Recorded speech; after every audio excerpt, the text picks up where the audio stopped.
विद्यार्थियों, स्वागत है आपका अपने इस YouTube चैनल पटेल सर भौतिक शास्त्र में, जिसमें आप आज सीखेंगे बोर के परमाणु मॉडल के बारे में और परमाणु मॉडल के आधार पर क्या नए सुधार किए गए।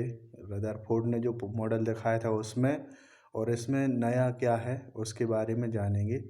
तो इसके लिए सबसे पहले तो बोर ने कुछ अभिग्रहित दिए, उन अभिग्रहितों के आधार पर ही यहाँ पर कुछ नए संशोधन किए गए हैं, तो हम उनको जानेंगे। तो सबसे पहले बोर ने अभिग्रहित दिया कि समस्त द्रव्यमान परमाणु का और उसका जो धनावेश होते हैं वे नाभिक पर केंद्रित होते हैं। इलेक्ट्रॉन नाभिक के चारों ओर संभव कक्षाओं में परिक्रमा करते हैं, अर्थात इलेक्ट्रॉन किसी भी कक्षा में नहीं घूम सकते हैं, बल्कि कुछ फिक्स कक्षाएं होती हैं, फिक्स ऊर्जा की कक्षाएं होती हैं जिनमें इलेक्ट्रॉन घूम सकता है। और दूसरा, स्थायी कक्षाएं वे कक्षाएं हैं जिनमें किसी इलेक्ट्रॉन का कोणीय संवेग h/2 पाई का पूर्ण गुणज होगा। ऐसा नहीं है कि किसी भी कक्षा में इलेक्ट्रॉन चक्कर लगाएगा, सिर्फ h/2 पाई का। अब यहाँ पर n h/2 पाई लेंगे तो n का मान 1 2 3 4 5 कुछ भी हो सकता है। तो इस हिसाब से परमाणु की कक्षाएं निर्धारित होती हैं। इस आधार पर कक्षा में जो इलेक्ट्रॉन घूम रहा है, अगर उसकी त्रिज्या आप r ले रहे हो, द्रव्यमान m और वेग v ले रहे हो, तो कोणीय संवेग L बराबर mvr होता है, जिसके अनुसार आपका mvr बराबर nh/2 पाई, जो अभी हमने कहा था कि h/2 पाई का पूर्ण गुणज होगा। तो कोणीय संवेग h/2 पाई का पूर्ण गुणज होना चाहिए। और तीसरा अभिग्रहित है कि जब इलेक्ट्रॉन उच्च ऊर्जा वाली कक्षा से निम्न ऊर्जा वाली कक्षा में जाता है तो फोटोन उत्सर्जित करता है, और उस फोटोन की जो ऊर्जा होती है उसको हम EI माइनस EF के रूप में प्रदर्शित करते हैं। EI को जहाँ पर वो पहली कक्षा में है वहाँ की ऊर्जा, और EF जिस कक्षा में जा रहा है इलेक्ट्रॉन उसकी ऊर्जा है। तो दोनों ही ऊर्जाओं का अंतर यहाँ पर hν बराबर EI माइनस EF होता है।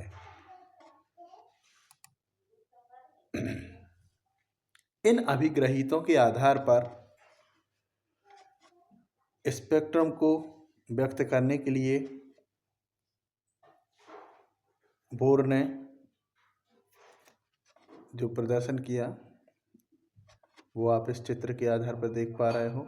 इसमें आप देखें कि नाभिक है और नाभिक से कुछ कक्षा की दूरी पर इलेक्ट्रॉन यहाँ पर चक्कर लगा रहा है। तो इसके बारे में बताया कि हाइड्रोजन के नाभिक के चारों ओर इलेक्ट्रॉन जिस कक्षा में घूमता है तो उसे आप परमाणु क्रमांक Z के द्वारा प्रदर्शित कर रहे हो। तो हम यहाँ ले रहे हैं H के लिए, H मतलब हाइड्रोजन। तो हाइड्रोजन में एक प्रोटॉन और एक इलेक्ट्रॉन होता है, तो उसको यहाँ पर दर्शाया गया है। तब हम ये पहले ही देख चुके हैं जब हम रदरफोर्ड के मॉडल को पढ़ रहे थे। तो रदरफोर्ड के मॉडल में हमने बता दिया था कि इलेक्ट्रॉन और प्रोटॉन के मध्य में बल लगते हैं। एक तो होता है अभिकेंद्री बल और दूसरा बल है वैद्युताकर्षण बल, और ये दोनों ही बल आपस में बराबर होते हैं। तो इसको हम पहले देख चुके हैं। अब हम सिर्फ यहाँ पर जो वेग होता है, यहाँ हमने अभिग्रहित जो देखा था, तो उस अभिग्रहित के आधार पर तो ये देखें, यहाँ पे हमने दूसरा अभिग्रहित देखा था कि mvr बराबर nh/2 पाई। तो इससे हम v बराबर nh/2 पाई mr निकाल लेते हैं, और इसी से v का मान अब हमने जो पहले समीकरण प्राप्त कर लिए थे उसमें हम रख देते हैं। तो ये आपका दूसरे अभिग्रहित से v बराबर nh/2 पाई mr प्राप्त होता है। इसी का हम उपयोग करेंगे और इसी समीकरण से हम कक्षा की त्रिज्या, वेग और ऊर्जा परिकलित कर लेंगे। तो यहाँ पर आप देखें, जो हमें ये वाला समीकरण है mv² बराबर 1/4πε0 गुणा e²/r²।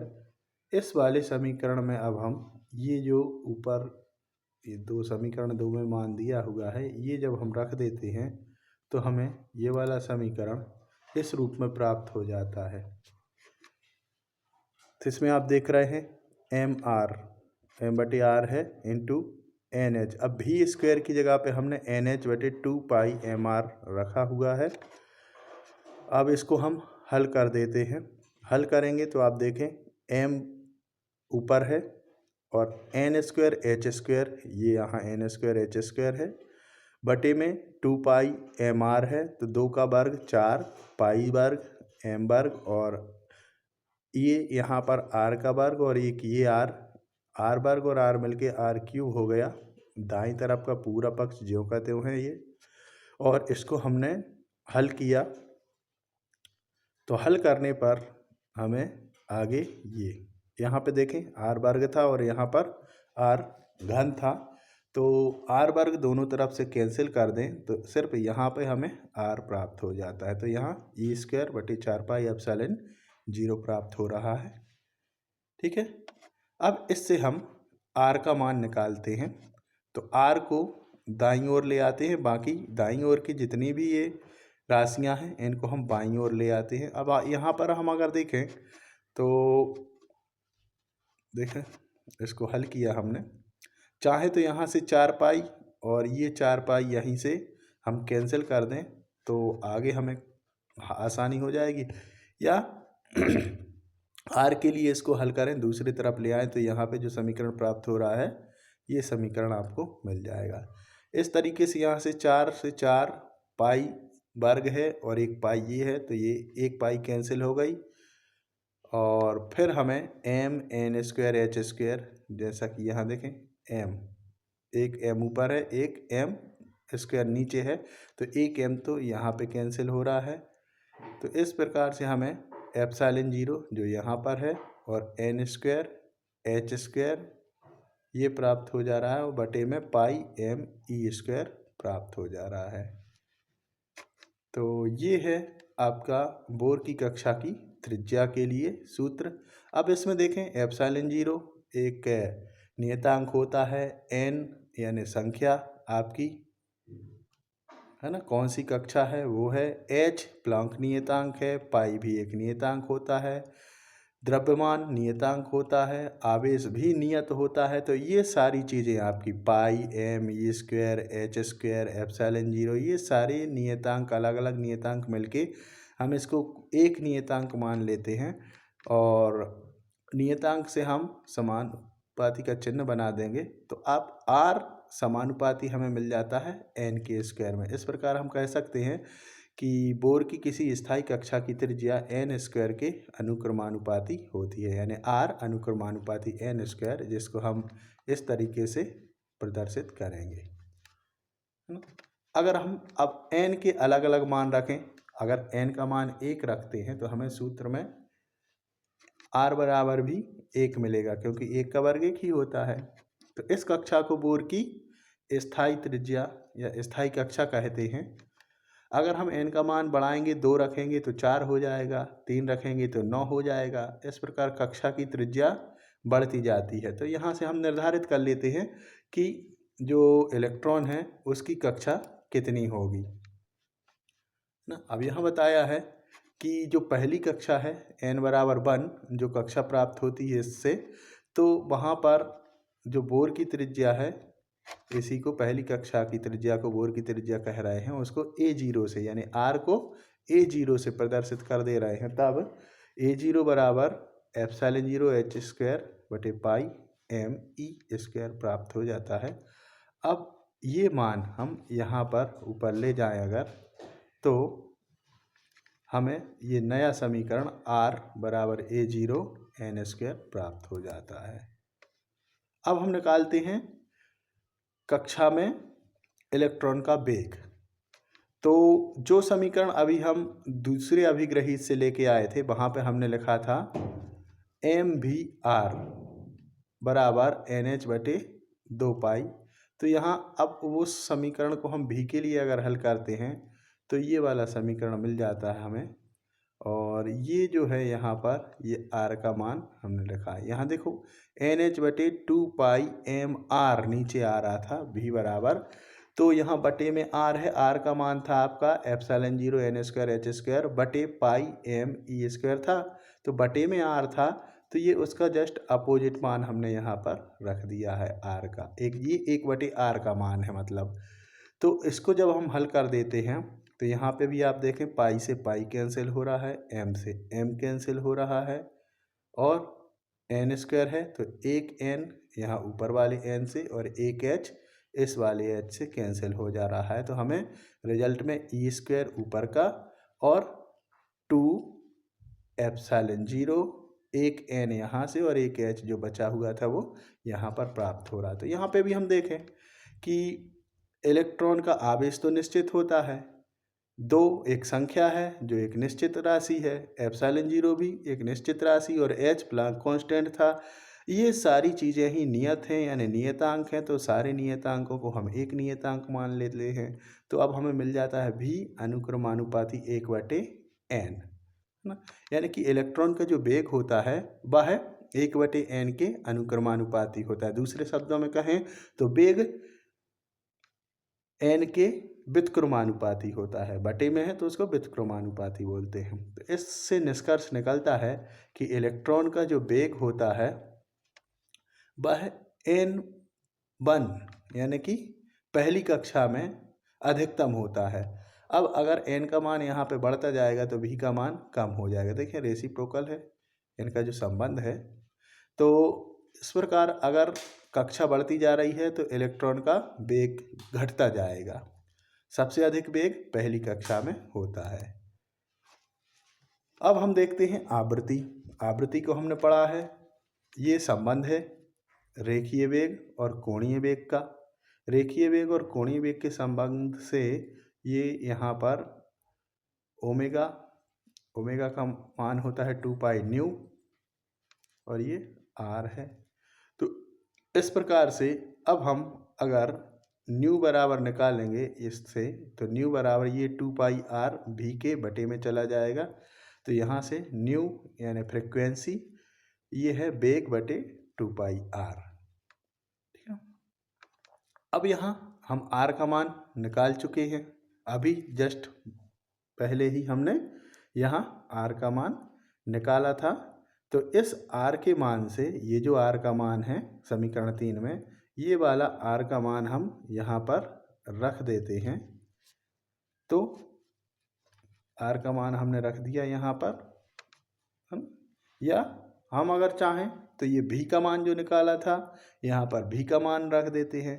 किसी भी तरीके से r या v का मान रख के हम इनको हल कर देते हैं।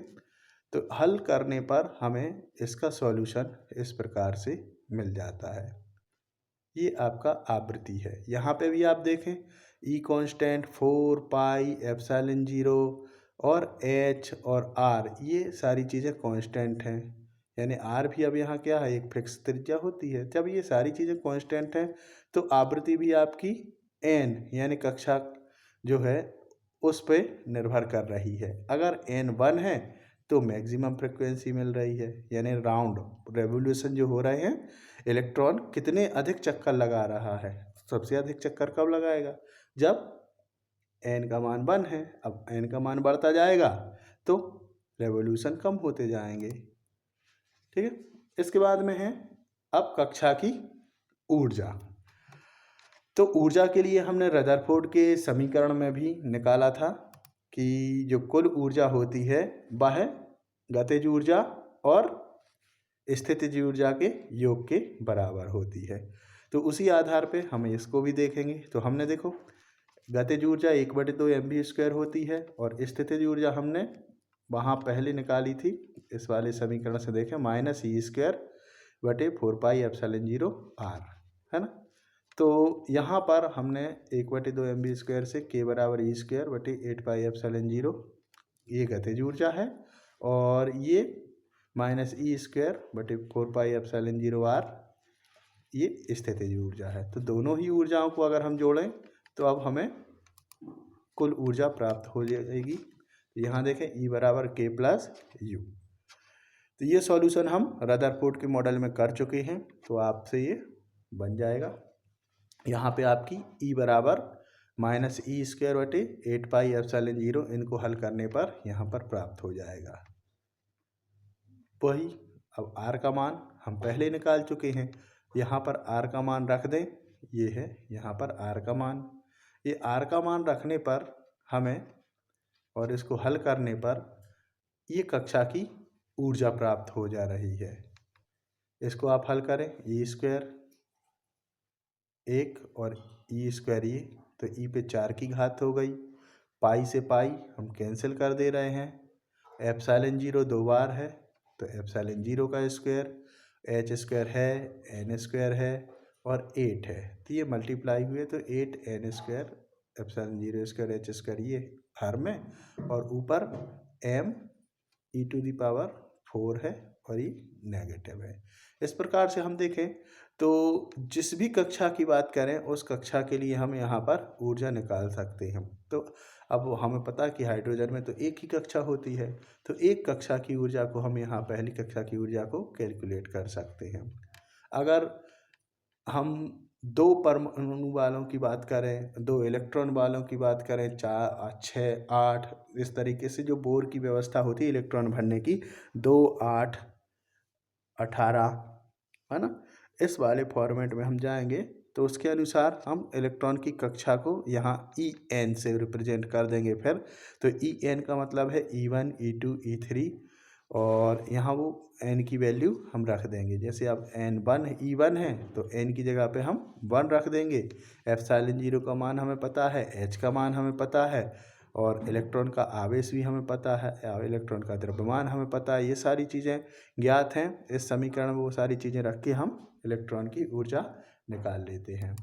तो इस प्रकार विद्यार्थियों ये वीडियो आपको कैसा लगा इस पर अपना कमेंट दें, और आगे किस विषय में आप जानना चाहते हैं उस विषय को आप कमेंट में लिखें।